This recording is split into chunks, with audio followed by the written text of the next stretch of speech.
I am delighted today to be wearing my Computer Science for Arkansas mask that is fitting for this particular occasion. Thank you for joining us for today's announcements, and I'm pleased to recognize Secretary Johnny Key, Secretary of the Department of Education.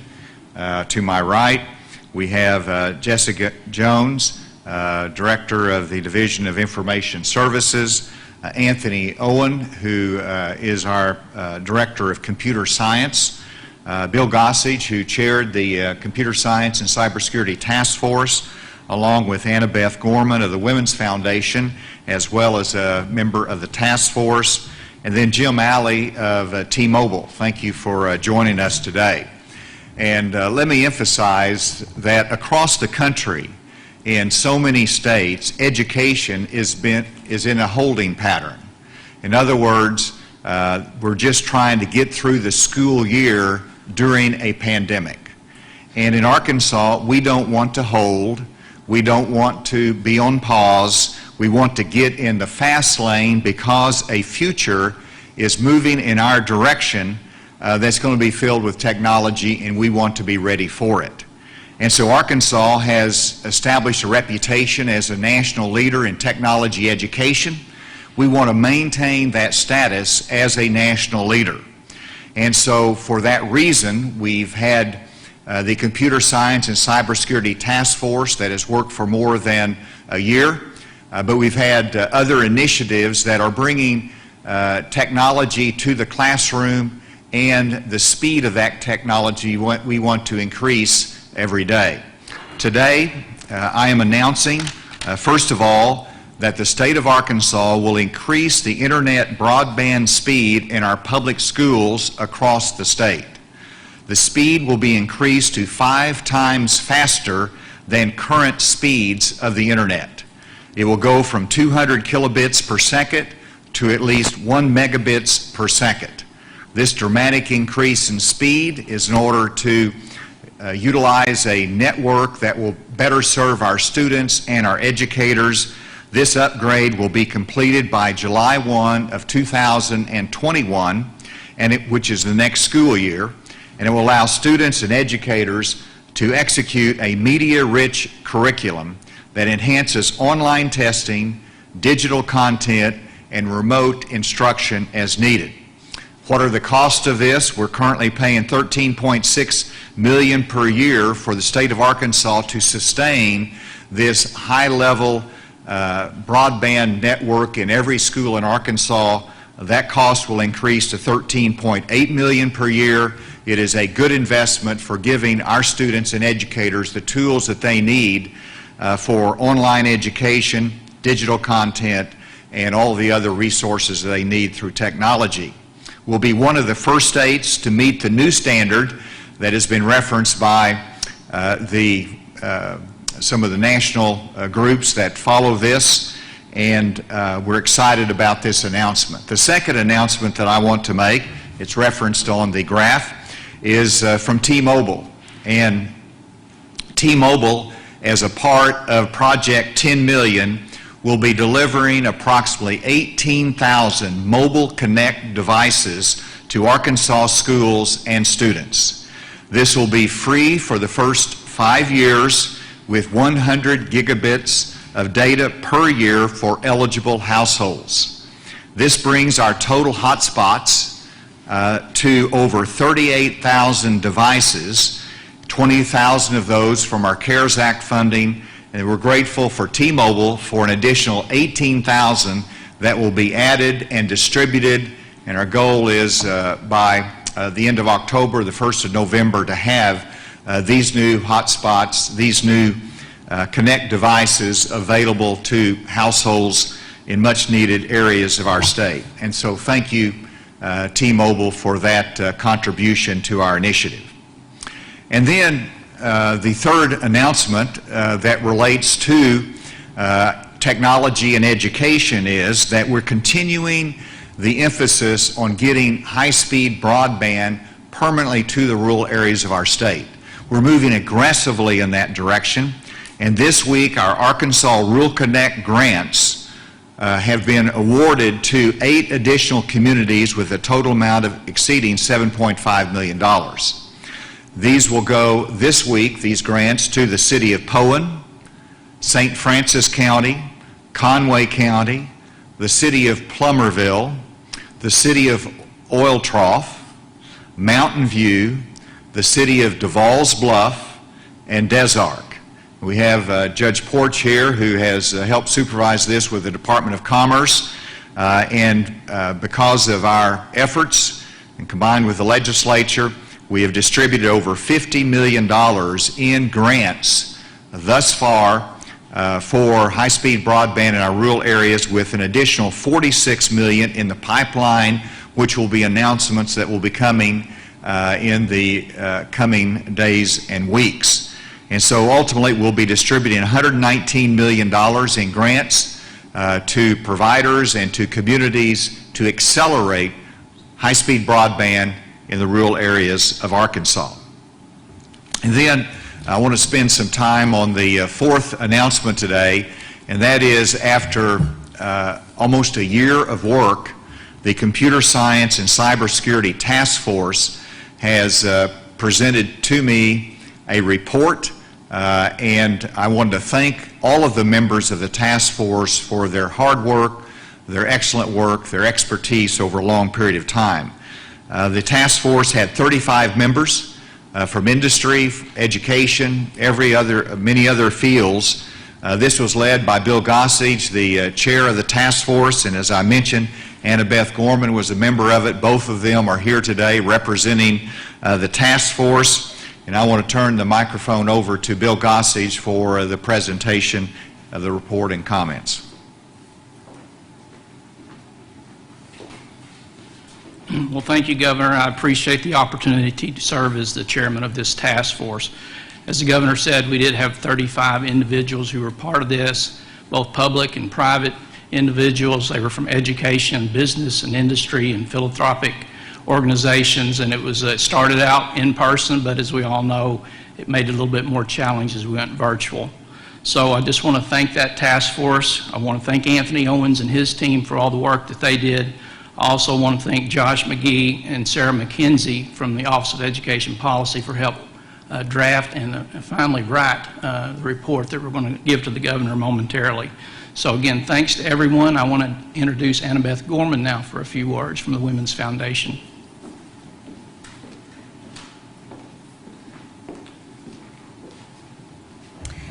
Thank you, Bill, and thank you, Governor Hutchinson. So yes, I served on the task force, as Bill referenced, with members of across our state, public, private, nonprofit partners. Arkansas has been a leader in our country in promoting computer science and cybersecurity education. We want to see Arkansas lead the country and bring more industry to our state, and that starts with our students here. I want to acknowledge, too, though, that Arkansas is a leader in acknowledging where we have still work to do, and that is in the area of diversity, equity, and inclusion. And it was important to this committee that we work intentionally to make sure that there was language in this report that demonstrated to the state where we had the opportunity to work harder. So I'm really proud to be a part of this work. I'm proud of this committee. I'm proud of our administration, and I'm proud of the state for leading additionally in this country when it comes to making sure that underrepresented communities have opportunities. And if Arkansas is going to be competitive in the national and global economy, we have work to do, and we're going to do it. So thank you very much. And let's you come up here.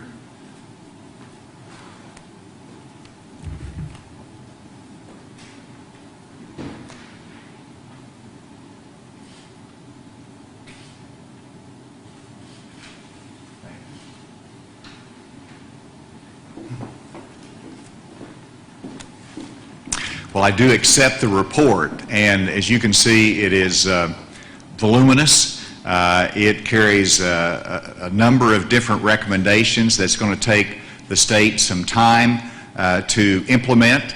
It's not going to happen overnight. Some of the objectives are very specific.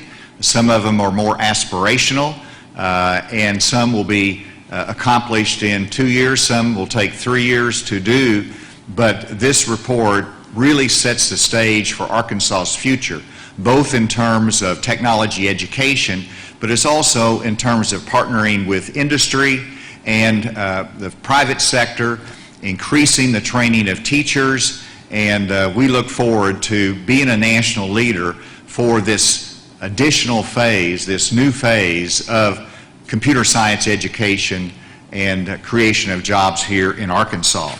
And that leads me to some specifics. Let's look, first of all, at a little bit of history as to where we've come.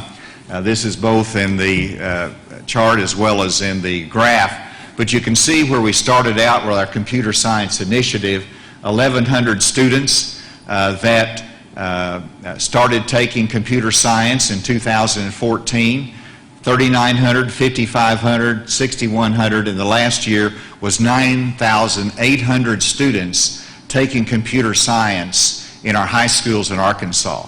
This is a reflection of success of our investment thus far. Now the question is, in a COVID year, what's going to be the results for the 2020-21 school year? We will wait and see. We won't get those in probably for another 30 days or so, but you can see the growth and trajectory that we're on. And then, if you go to the next one, I wanted to look at the certifications. This is a critical part, and this is the increase in teachers that are teaching computer science in Arkansas. Again, going back to when we started this, we had 6 teachers that were fully certified. And then we've increased that gradually. In the blue are those that are fully certified, taking the praxis exam. We have 274 fully certified teachers in Arkansas, combined with 213 that have their approval codes that they can teach it, and then 5 are technical permits that are industry that gets a waiver that they can come in and teach the courses as well. So you can see the growth pattern, but that's important to remember because we're going to set a higher goal based upon the recommendations of this report. And then you're going to look at the next graph, which is our degree programs in higher education. Now, while you saw the dramatic increase in high school students taking computer science, we haven't seen the same level of growth in our higher education. And this is one of the items and recommendations discussed by the report. And you can see 2014, 15, and 16 sort of flat in the number of students, and we started seeing the student enrollment grow in our higher education, but it's again not growing at the same level that we see in high school. Part of that is natural. Some of the students might go out of state for their higher education. Some of them are just taking it because they want to see what it's like and they don't follow through with the degree, and that's fine. But we want to enhance the computer science degree programs in higher education.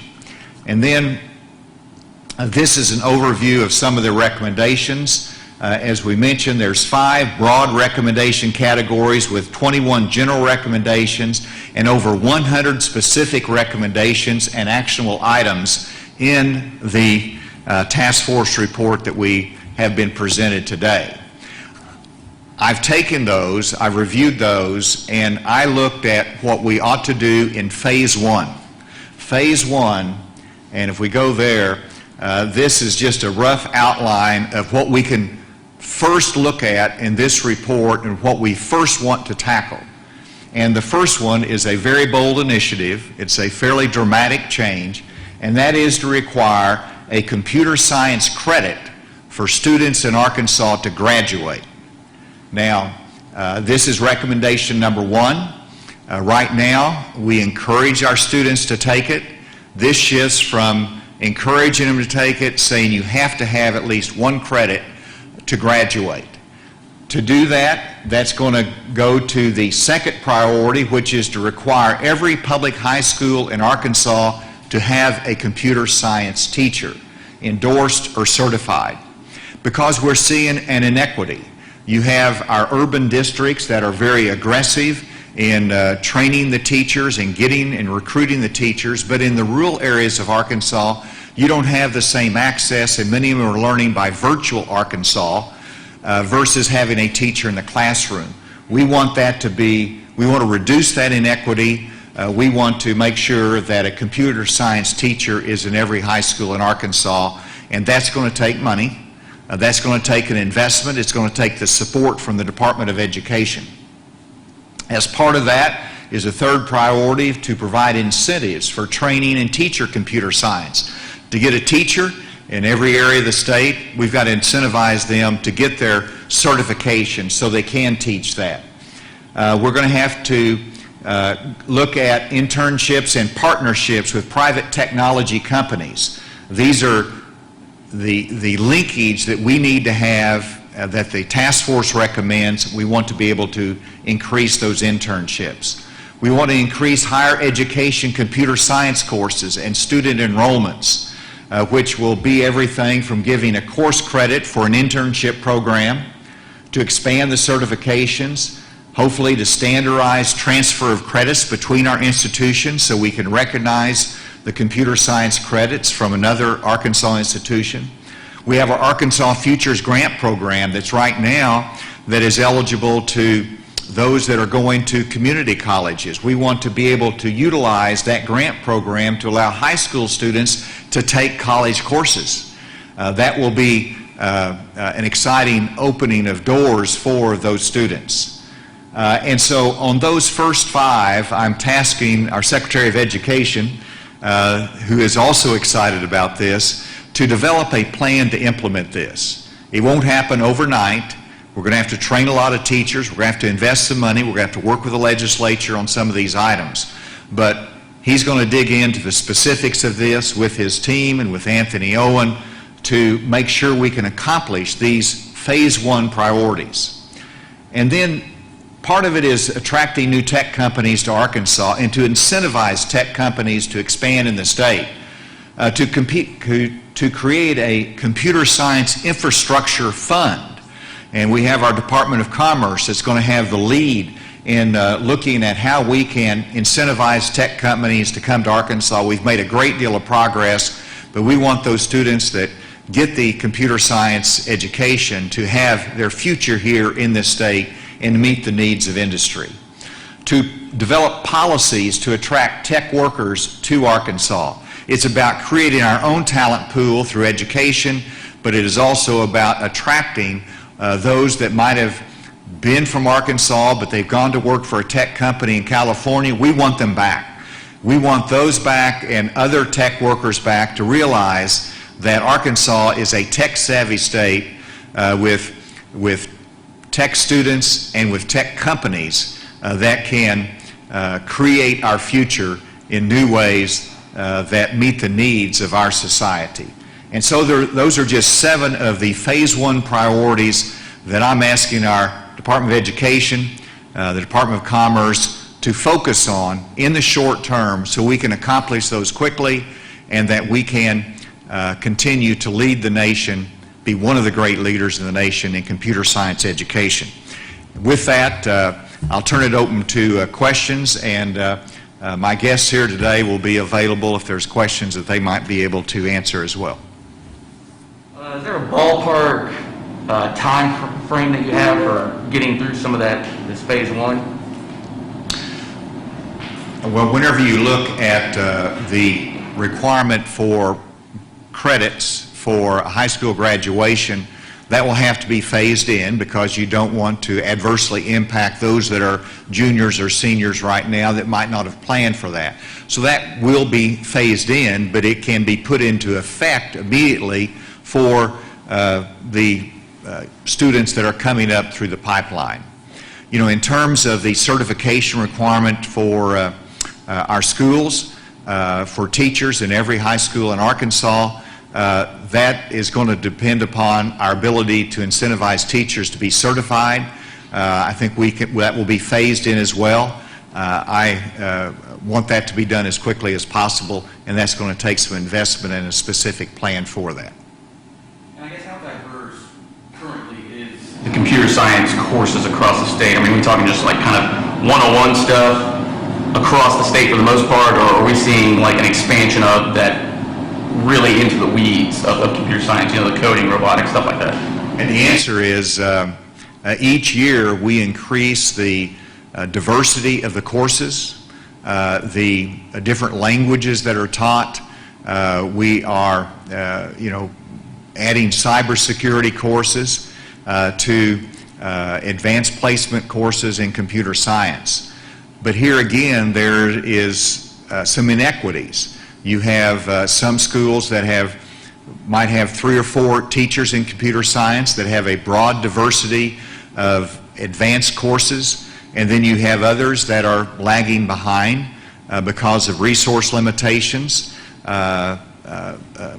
teacher needs, and we want to reduce that inequity, but we do have a continued growth in the numbers of more sophisticated courses.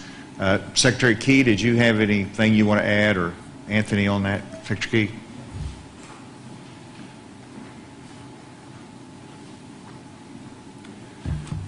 So, at the outset, our goal was to add the higher levels of courses, including, and now a number of schools offer AP Computer Science. So you see the level from more of an intro basic course all the way to AP Computer Science.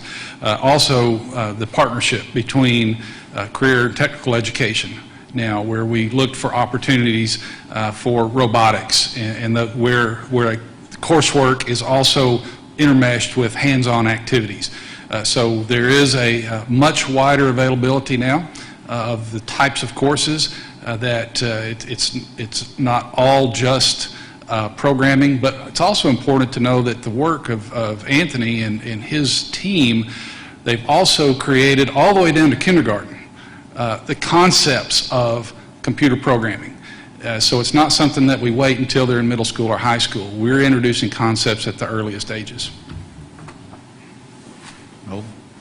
Can you speak a little bit more about your recommendation, the report to attract tech workers back? You have a couple of bullet points under that in your slide. Expand support of the Arkansas Center for Data Sciences and a database of tech workers with blockchain technology. Well, in terms of the Center for Data Sciences, they have been very instrumental in training and partnering with industry, and so they're a critical link. We just came back from Newport, where they have their tech center there that's supported by the Center for Data Sciences, and that's an example of where we are improving the partnership with industry as well as increasing our training opportunities through a specific tech center. In addition, in terms of attracting the talent here, I have some specific announcements. They're not ready to make today, but plans to be able to do that and give more tools for industry in attracting that talent there. In terms of, and that's in terms of the database, we have to be able to show industry our capacity in certifications of tech talent, so that whenever we're attracting an industry here, they can look at a database and they can say, you've got X number of certified technicians, or those that have computer science degrees or electrical engineering degrees that they will need. And so it's about being able to demonstrate our inventory of talent in this state. So that's one of the things that we're speaking of. I guess too, in terms of internet, just kind of clarify here, what is that the average was with 200 kilobytes per second, and we're trying to get to 1 megabyte per second for schools across the That will be the increase. Right now we're at 200. We want to be able to go 5 times that fast. And is that sort of the average across the state, or? Jessica Jones is here. Do you want to be able to address that? It varies a lot across different school districts. So as you can imagine, larger school districts have, better broadband compared to others. And I guess what's the timeline on that, getting that? And obviously, is there going to be a bigger focus in those rural areas as opposed to maybe like suburban type school districts? Absolutely. We have a priority. We have some school districts that are reaching capacity, so we have a priority for that. And the timeline is about July 2021. Back What's the cost again? And is it only, I took what the governor said, only $200,000 more a year to go 5 times faster? That's correct. So the increase in cost, it was due to construction costs, but we're fortunate enough to have the infrastructure in place that enabled us to increase the capacity. Thank you. And the state owns the system. That was one of the early decisions I made as governor in 2015, was to have the state network. We built it out to every high school at then what was a high speed. And so the structure is there. It is free to the schools. The Department of Education is funding that. And we're increasing the investment so we can have that higher speed. I don't know whether we have anybody remotely today. I don't see. Are we good? I think everybody's here. All right, so if there's not any other questions, these experts will be available. Thank you very much.